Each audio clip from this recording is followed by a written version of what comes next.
यदि हमारा कर्म अच्छा रहता तो परिवार भी अच्छा नहीं मिलता, है ना? तो मारने वाली सांस क्यों मिलती, दूध पिलाने वाली नहीं मिलती। कर्म अच्छे होने चाहिए। और यदि आप भी पुरुष लोग बोलेंगे कि मैं, एक भाई आया था मेरे पास और बोल रहा था कि स्वामी जी अब मैं संसार में उब गया हूँ, थक गया हूँ। मैंने कहा कि भाई क्या हुआ? कि कोई साथ नहीं देते हैं और मेरी पत्नी है वो भी मुझे मारती है, तो अब करना क्या? मैंने कहा इसलिए तो हमने मुंड मुंडाई है, अब तुझे जो करना है वो करो। तो मारती है तो इसमें वो पत्नी का दोष नहीं है, तुम्हारा कर्म ऐसा होगा तो ऐसी मिली, नहीं तो सीता जी जैसी पत्नी नहीं मिलती, दुख में भी साथ देती।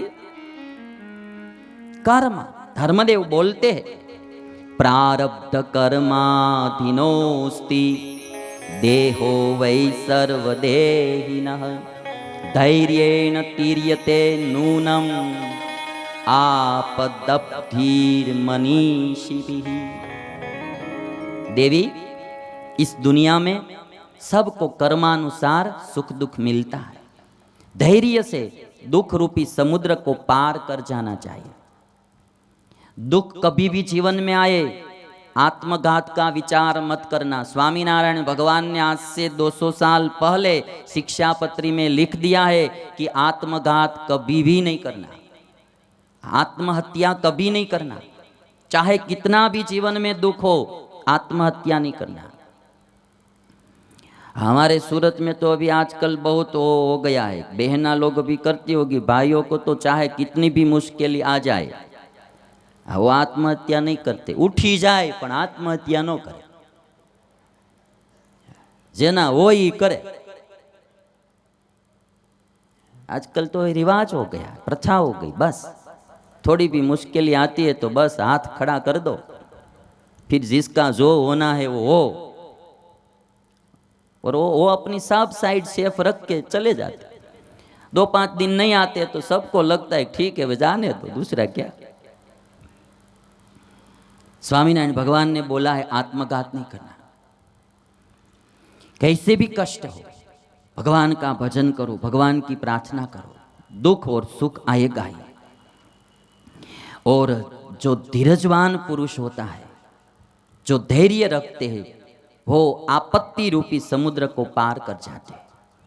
और इसलिए कोई हमारे एक भजन में कहा है कि सुख में और दुख में जो आनंद में रहते हैं वही साधु पुरुष है।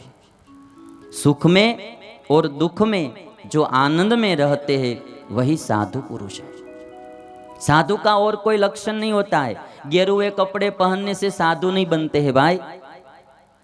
हर्ष और शोक की नदिया में जो डूब नहीं जाते हैं वही साधु है। जिसको सुख कभी भी उसको इतना प्रोत्साहित नहीं कर देता है, दुख कभी भी उसको ऐसा पीछे हट नहीं करा देता है, वही साधु है।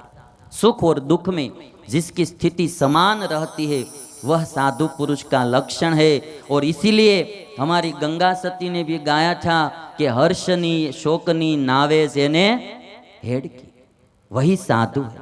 धर्मदेव को आज दुख आया है तो भी धर्मदेव भगवान स्वामीनारायण के पिता बिल्कुल डिगते नहीं है, धैर्य रखते हैं। और देवी पत्नी से भी कहते हैं कि आप धैर्य रखो।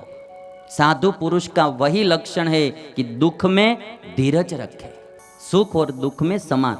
अभी हम सबको तो ये सीखना ही पड़ेगा, सूरत में रहने वाले हर एक पुरुष को ये सीखना पड़ेगा कि यहाँ तो कल कौन पैसा लेके चला जाए कुछ निश्चित ही नहीं। यहाँ तो सुख दुख में समानता रखना सीखना ही पड़ेगा। और मेरी बात मानो तो आप किसी को बहुत ब्याज में पैसा मत देना। ये फाइनेंस वाले तो बहुत सावधानी रखे। हाँ, जिसको बहुत ज़रूरत होती है तब तो हो 10-10% ब्याज देकर पैसा लेने के लिए आते हैं, वो आपका मूल भी वापस नहीं देगा। इसलिए सावधान रहो। और आजकल जो हमारी ये सिस्टम पड़ गई है उठने की, एक उठता है वो 10-12 को सुला के चला जाता है। और अभी तो हमारे सूरत में तो कैसे कैसे उठने वाले हो गए। उठने वाले का हिंदी कैसे करेंगे? नहीं शिवा भाई, उठने वाले को क्या बोलेंगे? हाँ, तो एक उठता है और कितने लोगों को, क्या आदमी फिर वो समझेगा कि अब मैं सेफ हो गया हूं, किंतु उसको पता नहीं है दोबारा ऐसा भिखारी बनेगा ने, सारी शेरियों में सारी बाजारों में भीख मांगता रहेगा, फिर भी एक टुकड़ा खाने को नहीं मिलेगा। और तब जाएगा किसी के पास कि मुझे शनि की दशा परेशान कर रही है। शनि की दशा नहीं, पूर्व जन्म में किसी का दिया नहीं ने, वो कर्म परेशान कर रहा है। आदमी को पता नहीं रहता। बहुत हिसाब बहुत पक्का रखना भाई, बहुत पाप किए, हिसाब अभी बाकी है। याद रखना, बहुत पाप किए, हिसाब अभी बाकी है। चेत सको तो चेत लो, जिंदगी थोड़ी बाकी है। जो बाकी की जिंदगी है उसमें चेत जाना चाहिए। दुख का और सुख का कारण हमारा कर्म है। हम जैसा बोएंगे वैसा पाएंगे, ये पक्की बात है। हम जैसे बाजरा खेत में बोएंगे तो बाजरा ही काटेंगे, गेहूं बोएंगे तो गेहूं काटेंगे। जो बोएंगे वो पाएंगे। बबुल का पेड़ बो देंगे और फिर आम का हम इच्छा रखेंगे, आम की इच्छा नहीं बनेगा। जैसा कर्म करेंगे वैसा पाएंगे। और इसीलिए यदि सुखी होना है तो कर्म अच्छे करो। धर्मदेव ने भक्ति माता से कहा है, और कहा कि देवी, इस दुनिया में राम को भी दुख आया है, इस दुनिया में पांडवों को भी दुख आया है, द्रौपदी को भी दुख आया है, देवों को भी दुख आता है। आकाश में चंद्रमा भी कभी कभी बढ़ता है और कभी कभी घटता है, कि संसार का नियम है। एक सरीखी स्थिति किसी की नहीं रहती है, कभी अच्छा भी होता है, कभी बुरा भी होता है। कभी पत्नी पांव भी दबाती है और कभी थोड़ा डांट भी लेती है। हर दिन अच्छा नहीं होता है भाई। कभी पुत्र होता है तो हमारी आज्ञा का पालन करता भी है, कभी नहीं भी करता है। कभी धंधे में मुनाफा अच्छा होता है, कभी लाभ अच्छा नहीं भी होता है। ये समझ के ही चलना चाहिए। धर्मदेव ने धीरज दी। बाद में भगवान घनश्याम महाराज का पयपान संस्कार करवाया। बाद में भगवान को भक्ति माता ने झूले में सुलाया और निष्क्रमण संस्कार किया। चौथे मास में भगवान श्री हरि का नामकरण संस्कार किया।